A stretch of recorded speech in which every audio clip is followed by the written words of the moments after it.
Hello everyone, कैसे हो सब लोग। आई होप कि तुम बहुत अच्छे से होगे। इस वीडियो में हम डिस्कशन करने वाले हैं class 10th standard math sample paper 2025 के क्वेश्चन नंबर 21 से रिलेटेड क्वेश्चंस के बारे में। अगर तुमने इससे प्रीवियस वीडियो अभी तक नहीं देखा है, साथ ही साथ आने वाले वीडियोस का सॉल्यूशन देखना चाहते हो, तो कंप्लीट प्लेलिस्ट का लिंक मिलेगा तुम्हें डिस्क्रिप्शन में। तो मेक श्योर कि एक बार डिस्क्रिप्शन तुम जरूर चेक कर लेना। क्वेश्चन नंबर 21 क्या है। अब इसके दो पार्ट है, एक ये क्वेश्चन है, एक इसका और वाला पार्ट है। और वाले पार्ट को हम एक सेपरेट वीडियो में सॉल्व करेंगे।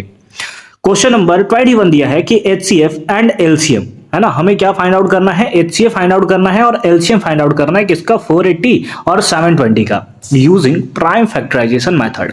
किसके बेसिस पे, तो प्राइम फैक्टराइजेशन मेथड के बेसिस पे। तो आइए हम लोग एक एक करके प्राइम फैक्टराइजेशन निकालते हैं 480 का और उसके साथ साथ 720 का।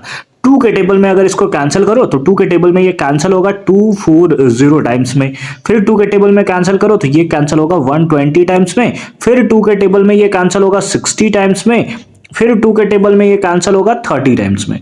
सेम केस में फिर से 2 के टेबल में ये कैंसिल होगा 15 टाइम्स में और फिर 3 के टेबल में ये कैंसिल होगा 5 टाइम्स में। तो ये आ गया 480 का प्राइम फैक्टराइजेशन। उसी टाइप से तुम्हें 720 का फाइंड आउट करना है। तो आ जाओ 720 का भी हम लोग फाइंड आउट करते हैं। 720 के लिए 2 से मल्टीप्लाई करोगे तो ये आएगा 360, 2 से फिर से डिवाइड करोगे ये आ जाएगा 180, फिर से 2 डिवाइड करोगे आएगा 90, फिर से 2 दैट इज 45। उसके बाद 3 के टेबल में कैंसिल करोगे कितने टाइम्स में आएगा, 15 टाइम्स में, और फिर से 3 के टेबल में ये आ जाएगा 5 टाइम्स में। तो ये हो गया आपका 480 और 720 का प्राइम फैक्टराइजेशन। अब अगर तुम्हें यहां पर लिखना है तो एक बार हम लोग ऐसे इस फॉर्म में लिख लेते हैं कि 480 को हम लोग लिख सकते हैं 2 इंटू 2 इंटू 1 2 3 4, है ना, कितने हैं 1 2 3 4 5, तो 2 टू दी पावर 5 लिख दिया जाए। क्या बोलती है कंपनी। इसको डायरेक्ट हम लोग 2 टू दी पावर 5 लिख सकते हैं या इसी फॉर्म में लिख लेते हैं। ठीक है, इसी फॉर्म में लिख लेते हैं 2 इंटू 2 इंटू 2 इंटू 2 इंटू 2, क्या 2 कर रहे हो सर, है ना, इंटू 3 और इंटू का 5, है ना। ये हो गया 480 का। उसी टाइप से आ जाओ 720 का, है ना, 720 का करोगे तो कितना है 2 1 2 3 4 4, है ना, तो 2 into 2 into 2 into 2 into 3 into 3 into 5, है ना। ये हो गया 720 का। तो इस तरीके से हमने प्राइम फैक्टराइजेशन कर दिया। अब हमें निकालना है HCF। क्या निकालना है बताओ, HCF क्या होता है, हाईएस्ट कॉमन फैक्टर। कितने सारे इसमें कॉमन दिख रहे हैं, आ जाओ निकाल दो। जैसे 1 2 लिख दिया 2 इंटू, फिर से 2 तो इंटू का 2, फिर से 2 और फिर से 2, यानी कि 2 और 2 कॉमन है तो 2 2, है ना, इंटू 3 और 5 तो इंटू 3 और इंटू का 5, है ना। ये सारे के सारे कॉमन है, मल्टीप्लाई कर दो आंसर निकल कर आ जाएगा।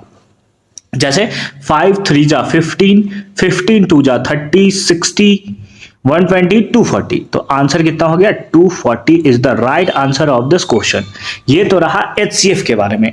इसके साथ साथ हमें क्या निकालना है, LCM भी निकालना है कि LCM क्या होगा। तो एंड यहां पर फाइंड आउट करते हैं, एंड LCM, है ना, LCM इक्वल्स टू कितना आएगा।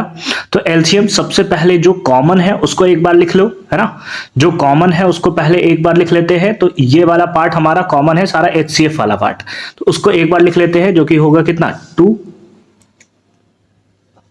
है ना, 2 इंटू 2 इंटू 2 इंटू 2 इंटू 2, 4 ही 2 था ना, हाँ 4 ही 2 था, 2 इंटू 3 इंटू 5। जितना हमने यहां पर रेड कलर से बना रखा है सारे कॉमन निकल चुके हैं। ठीक है, एक बचा क्या है, यहां पर 3 बचा हुआ है और यहां पर 2 बचा हुआ है, तो इंटू 2 इंटू 3 कर दोगे। ठीक है, तो क्या कर दोगे, इंटू का 2 और इंटू का 3, 6 से मल्टीप्लाई करना है तो ये आ जाएगा 6 से मल्टीप्लाई होकर 1440 and this is the right answer of this question. ठीक है, तो इस तरीके से तुम एलसीएम और एचसीएफ जो है वो फाइंड आउट करते हो। एकदम सिंपल सा ये कॉन्सेप्ट है एचसीएफ और एलसीएम फाइंड आउट करने का। तो यहां से तो 2 नंबर तुम आराम से लूट सकते हो, या यूं बोले तो आराम से गेन कर सकते हो। ठीक है, इसके और वाले पार्ट में भी एक क्वेश्चन है, उसको सॉल्व करते हैं नेक्स्ट वीडियो में। तब तक के लिए अच्छे से पढ़ाई करते रहो। कंप्लीट प्लेलिस्ट का लिंक मिलेगा तुम्हें डिस्क्रिप्शन में, तो मेक श्योर कि एक बार डिस्क्रिप्शन तुम जरूर चेक कर लोगे।